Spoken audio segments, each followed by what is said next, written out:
defensor. Buenos días, doctora. Buenas tardes, general. Usted ha hecho mención a varios conceptos que me gustaría que pudiera desarrollar. Si está a mi alcance, no hay problema.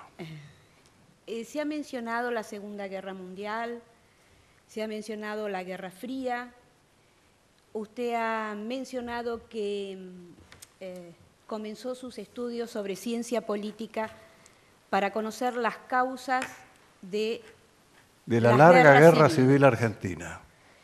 Que Alberdi dice que empezó el 25 de mayo de 1810. Y Juan Álvarez, sí, miembro de la Corte, lo ratifica en La historia de las guerras civiles argentinas. Libro fundamental, doctor. Vamos a limitarnos un poco en el tiempo. Y yo le pediría que nos contara, según sus estudios, cuáles fueron las causas de la guerra civil revolucionaria en Argentina y América a partir del año 59. ¿Cómo no? Usted sabe que en el año 45 se desarrollaron las reuniones de Potsdam y Yalta. Allí hubo varias discusiones muy fuertes entre Stalin y Churchill. El señor Roosevelt tomó una actitud, yo diría, parcial, dando lugar a algunas opciones que pretendía Stalin. Indudablemente que Churchill aventajaba enormemente desde el Imperio Británico al republicano Roosevelt, que anticipó lo que iba a ocurrir. ¿Y qué es lo que ocurrió? Ocurrió que Stalin no cumplió con los límites pactados en Potsdam y Yalta. Se ocupó Europa Oriental por la fuerza. Y ahí emerge el famoso radiograma del embajador americano en Moscú. Mr. X la firma y la publican en Foreign Affairs, que es una de las principales revistas que todavía hoy desarrollan cuál es la política exterior de la Secretaría de Estado. Ahí es donde Truman es llevado a la declaración de la Guerra Fría, que es la declaración Truman, justamente, así se le llama históricamente. Se inicia la Guerra Fría. Las guerras no son frías, son muy calientes. ¿Por qué se le llama fría a esta? Porque es la primera en la historia universal donde están presentes los arsenales QBN, químicos, bacteriológicos y nucleares. En ese tiempo no había un desarrollo teórico suficiente para saber si iban a ser empleados o no los proyectiles nucleares, aún los tácticos. Es lo que entierra más tarde la candidatura del senador Goldwater, porque planteaba la necesidad de emplear munición nuclear táctica. El desarrollo, en particular del profesor Brody, indica que esas armas, si se emplean, van a la hecatombe generalizada. Razón por la cual el arsenal químico, bacteriológico y nuclear pasa a ser disuasivo y se instala el teléfono rojo.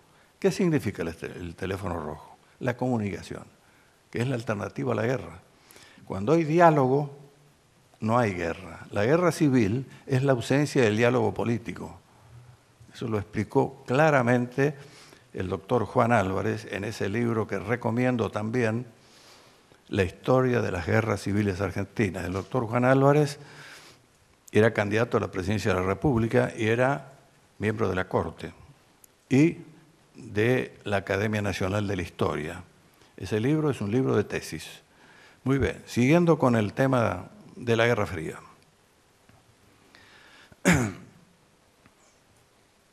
¿Cómo se desarrolla la Guerra Fría? 43 años de acumulación de proyectiles nucleares que agotaron los presupuestos de la Unión Soviética y de los Estados Unidos, que fueron a los acuerdos SALT, Los acuerdos SALT es la disminución del número de cabezas nucleares.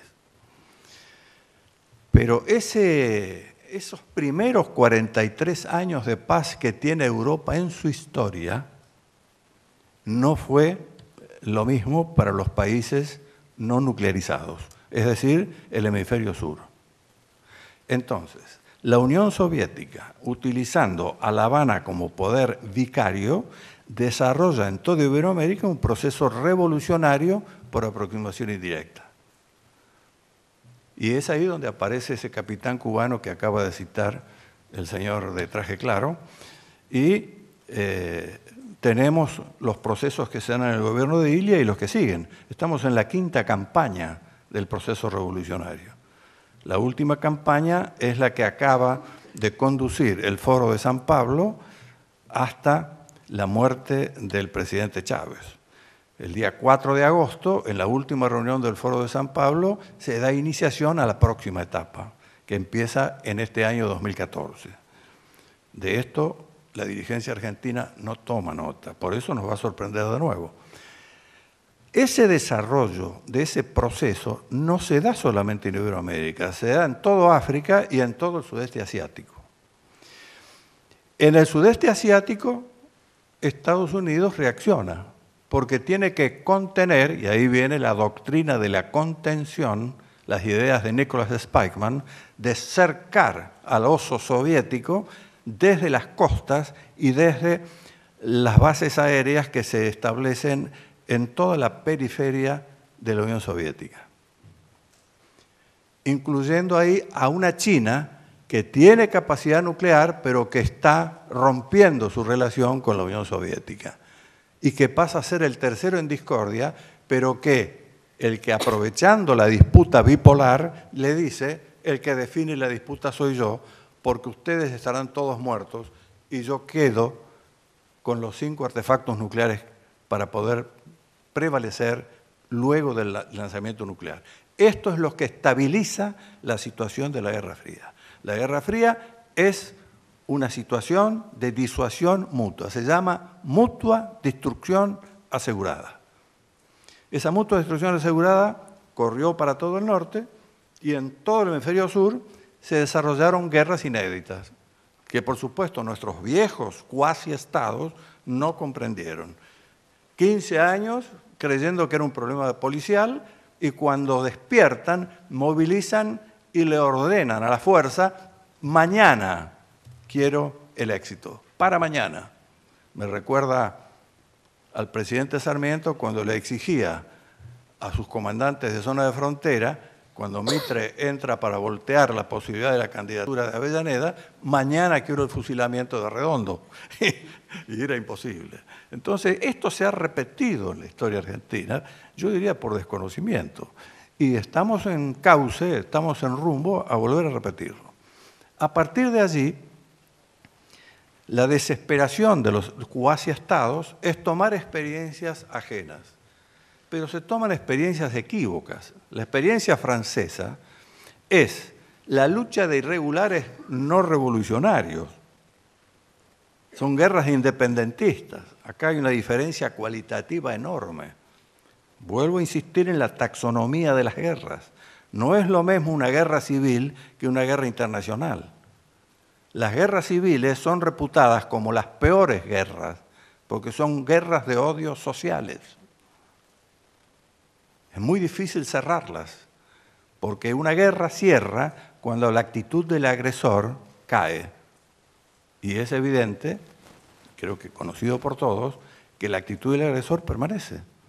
No ha caído, como no ha caído la voluntad británica de sostenerse en Malvinas. Quiere decir que se sostiene no la guerra, sino el estado de guerra, el no diálogo.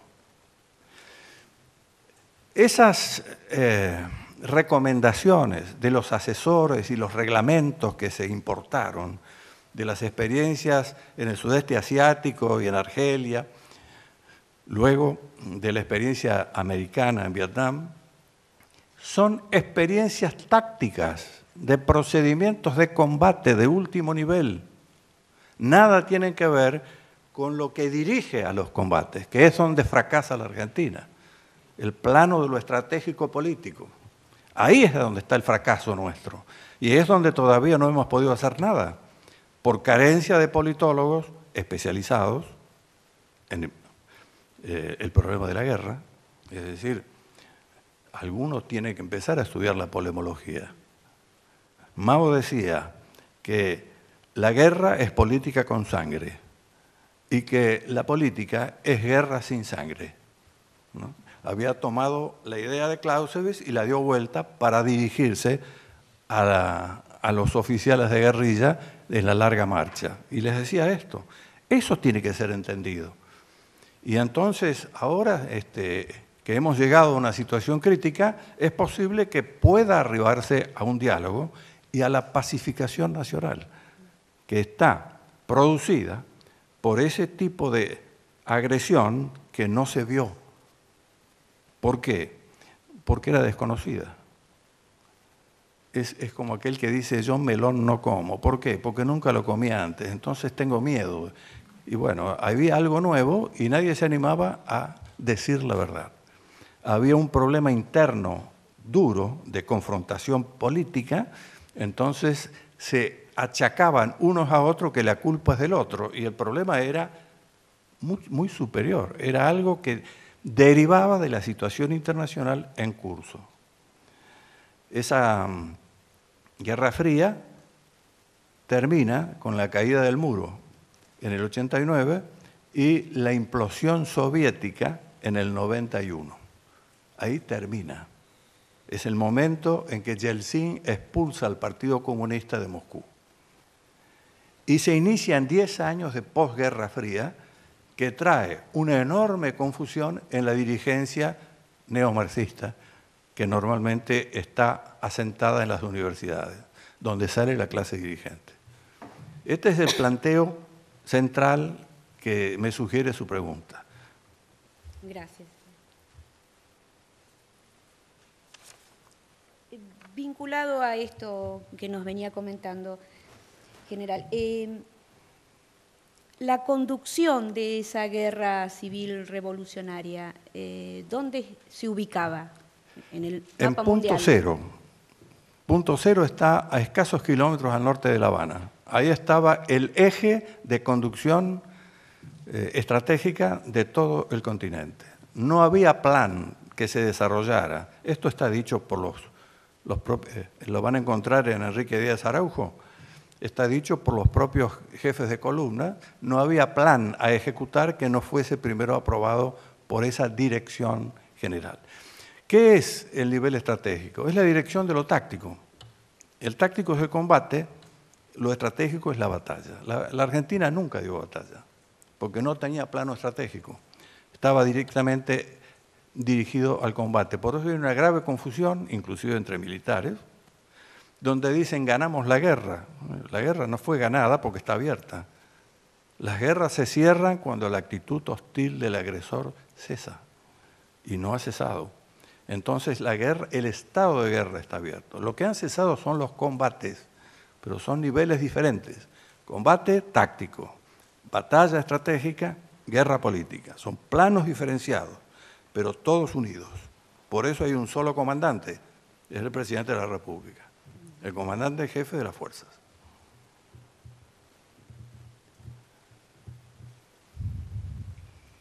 ¿Qué fue el Departamento América cubano?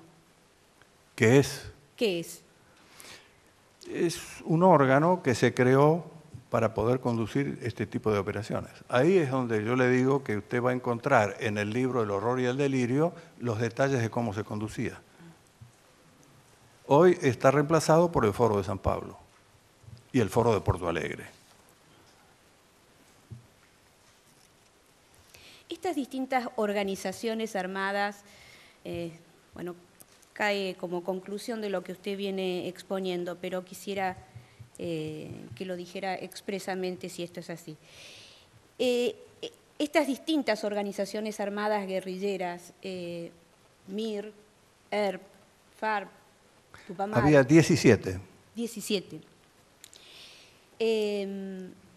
Eran conducidas por este centro ¿tenían alguna vinculación? ¿Eran conducidas todas ellas? ¿O cómo era el sistema de...? No siempre y no todas. Ajá. Lo que pasa es que ahí ocurrió un fenómeno en el tiempo en donde fueron reuniéndose. Muchos de los sellos de goma se fueron adhiriendo a las más grandes y luego todas en conjunto operaron a partir del OLAS, donde todas se congregan en una sola conducción. Es decir, que inicialmente estaban separados, pero luego todas convergen y quedan bajo mando unificado. Mando unificado manejado por el Partido Comunista de Cuba, que a su vez maneja a un ejército del partido, no del país. Por eso, por ejemplo, la Unión Soviética no tenía bandera rusa, tenía la bandera del partido, y las Fuerzas Armadas no eran de Rusia, sino que eran del partido. Esto es la búsqueda del partido único, que es lo que buscaban a través del movimiento armado, la búsqueda que en su momento tuvo nombre, el tercer movimiento histórico.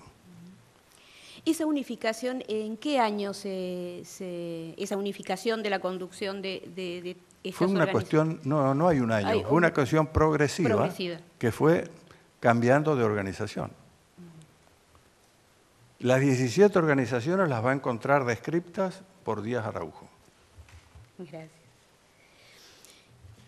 Sacándolo de este tema, se hizo mención a la necesidad de saber, al secreto, ¿no? En todos tipos de órdenes estratégicas u operacionales. Este ámbito, llamámoslos necesidad de saber, como se mencionó acá como un principio. En el ámbito de la inteligencia, ¿cómo funcionaba? Porque usted refirió que el mantenimiento del secreto era hasta el cumplimiento de la misión. En el ámbito de la inteligencia, ¿esto también era así? Bueno, para eso hay que brevemente explicar qué es inteligencia. Inteligencia es información procesada. Ahora, ¿cuándo aparece la necesidad de tener esa información? Deriva de un plan. El plan es una previsión, que es lo que nos está faltando, y faltó siempre. Al no planificarse hubo que improvisar. Cuando hay improvisación hay desorden. Ahora, el aparato de inteligencia existe también, como existe el Estado conjunto. El tema es que hay que hacerlo funcionar. ¿Cuál es el órgano de planificación nacional? Piénselo y no lo va a encontrar, no existe. ¿Cuál es el órgano de planificación militar? El Estado Mayor Conjunto. Pero la ley le dice que la única planificación posible que puede desarrollar es la guerra con los estados vecinos, con las Fuerzas Armadas de los estados vecinos. Y la Cancillería dice que estamos en integración. O sea, acá hay una contradicción enorme, porque se ha legislado para la guerra con el vecino, mientras el otro ministerio, que es el que le entrega al Ministerio de Defensa la hipótesis de conflicto para que se haga hipótesis de guerra, dice que estamos en un proceso de integración regional. Este es el problema que tengo para poder explicarle cómo funciona la inteligencia. Al no funcionar como se debe académicamente, los aparatos de inteligencia se emplean para otras cosas, que nada tienen que ver con los problemas estratégicos y con los problemas nacionales. ¿No es cierto? Si las cosas se hicieran bien, todo plan se sustenta en una hipótesis. Esa hipótesis se elabora con suposiciones o supuestos, que tienen dos partes, lo que es posible y lo que es probable. Se escriben, se determinan cuántas hay, puede haber 10. Las capacidades de planificación normalmente en un país como el nuestro no abarca más de 3 posibilidades alternativas de planificación, reteniendo a uno, que es el básico, y ahí aparecen entonces necesidades inmediatas de comprobación si lo que está supuesto está ocurriendo en la medida que avanza el tiempo. Y ese aparato me tiene que decir, o me dirá, no está ocurriendo lo que está previsto en el plan básico, está previsto lo que sostiene a la alternativa número 1. Hay que pasar entonces de un plan al otro. Esto me lo dice la inteligencia. Es un aparato de prospectiva, de análisis y de procesamiento de datos, que permite que el que maneja el plan integral pueda avanzar con el plan dinámicamente. Un plan todos los días debe cambiar, porque la evolución diaria hoy tiene un ritmo enloquecido. Esto es lo que debería de hacer la inteligencia. Por lo tanto, si el plan es secreto, lo que se deriva del plan como subsistema de inteligencia del sistema de planeamiento necesariamente también es secreto.